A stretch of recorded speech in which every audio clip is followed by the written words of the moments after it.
Hello everyone, my name is Shirdi Chaturvedi of grade 5A.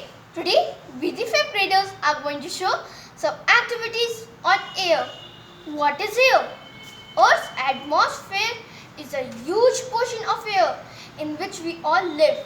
It is a form of matter and contains many gases. Today, I'll show you some experiments on air. Have you ever seen a hot air balloon? Have you ever thought why balloons are filled with hot air, not with cold air?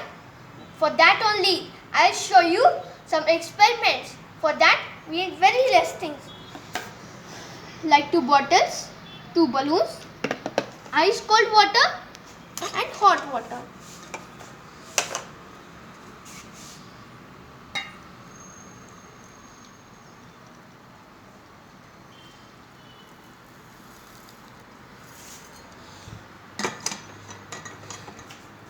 You can see that I have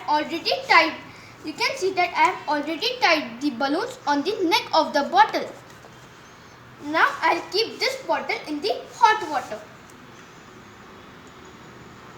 Wow, the balloon is expanding and it's very beautiful.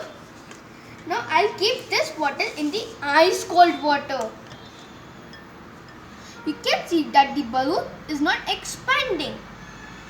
So we can conclude that the hot air expands and the cold air contracts. Moving to one more experiment. This time we will see that the hot air is light and moves up. For that we need a spiral snake, a thread attached on the top of the spiral snake, a lightning candle which shows the presence of hot air, a cup which shows the absence of hot air. Now I'll keep this spiral snake above the cup. You can see that the spiral snake is not spinning.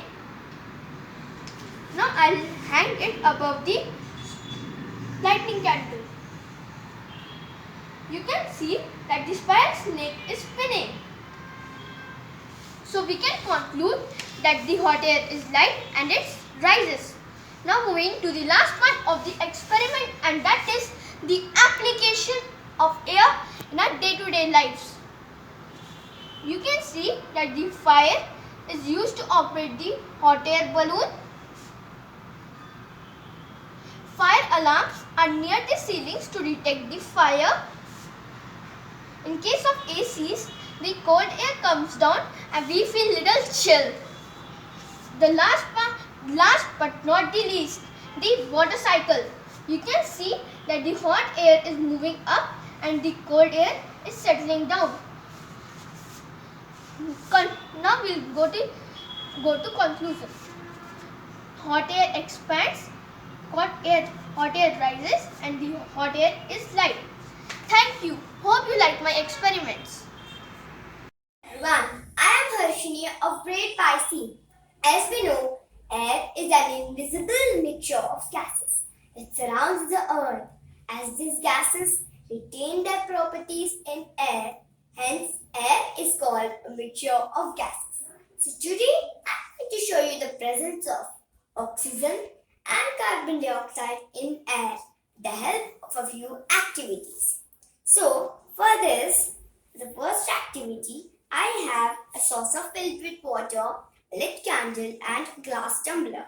When I cover the lit candle with a glass tumbler, the candle extinguishes after some time and the level of the water rises.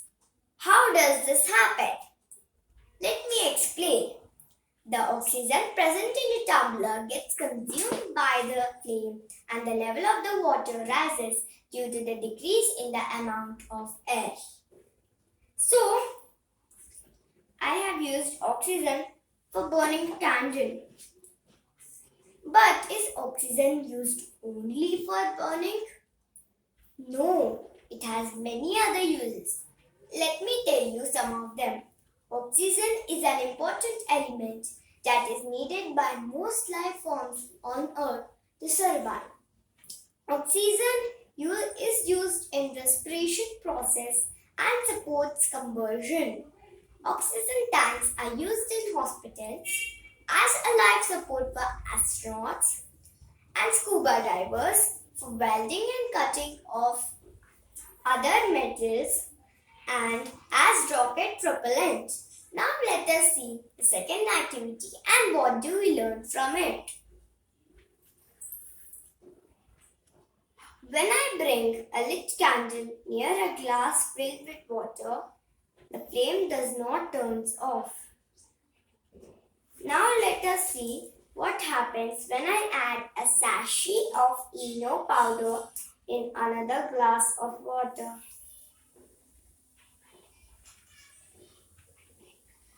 And bring the candle near it. The candle extinguishes immediately and how does this happen? Is it magic? No, let me explain. This happens because the bubbles produced when I mix ENO and water get reacted with the fire and extinguishes it. Actually, as I mix ENO and water, it causes a reaction that produces carbon dioxide. Carbon dioxide does not support combustion, so the flame turns off. It is the same carbon dioxide which helps in support life on earth and causes greenhouse effect.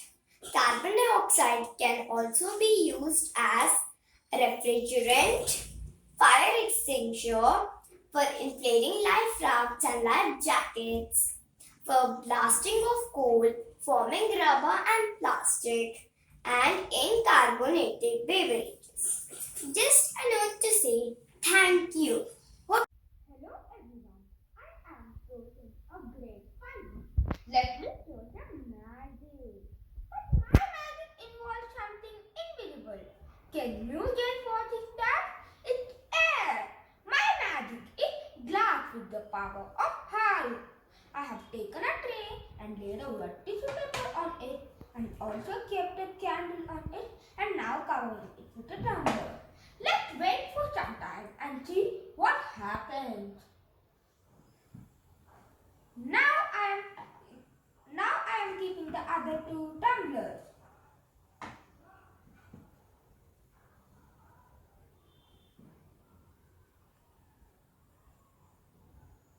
Now let's lift it and see what happens. How is this possible? How come the glass hold the tray and the other glasses? Why is the tray not falling? This happens due to air pressure. Air around us occupies space and has weight. As it has weight, it presses against everything it touches in all directions. This is known as air pressure. It is measured by a special instrument known as barometer.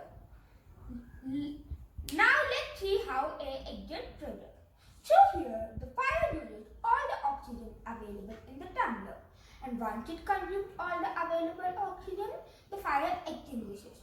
The hot air now cools down and starts contracting and tries to pull the wet napkin, which creates a suction.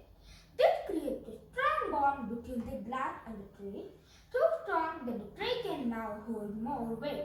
Apart from inner suction, the outer surrounding air also acts on the tray from all directions, which do not let it fall. Hence, the tray along with the other glasses is in place due to the pressure inside the tumbler and the atmospheric pressure exerted from the opposite direction. Now let's move to my second magic. My second magic is egg in a bottle. You all must be thinking that it is not possible for this egg to go inside this egg bottle, but it is possible. How? Let me show it to you. For this activity, you will be needing a boiled egg, a glass bottle, a strip of paper and a candle. Now burn the strip of paper and put it inside the glass. Now keep the egg inside the bottle. The hot air tries to cool down and start contracting, then dump the egg inside the bottle. Now let's move to an interesting application of air pressure. Can you guess what is that? It's a pressure fountain. I have placed a straw in a bottle of water and placed an inflated balloon at the mouth of the bottle. When you place the inflated balloon at the mouth of the bottle, the air pressure at the top of the bottle increases. This pushes down in the water on the water in the bottle, which rises to the straw and comes out, making our little fountain. This diagram will probably help you to understand the concept much better. The hand pump also works on the same principle. Now let's move to application of air pressure. The applications of air pressure are syringe, drinking through a straw, and vacuum cleaner. Now let's go to conclusion. The conclusions of air pressure are air had the power to push all things around. Air had a lot to do with our weather, and when there is high pressure, the weather is nice, and when there is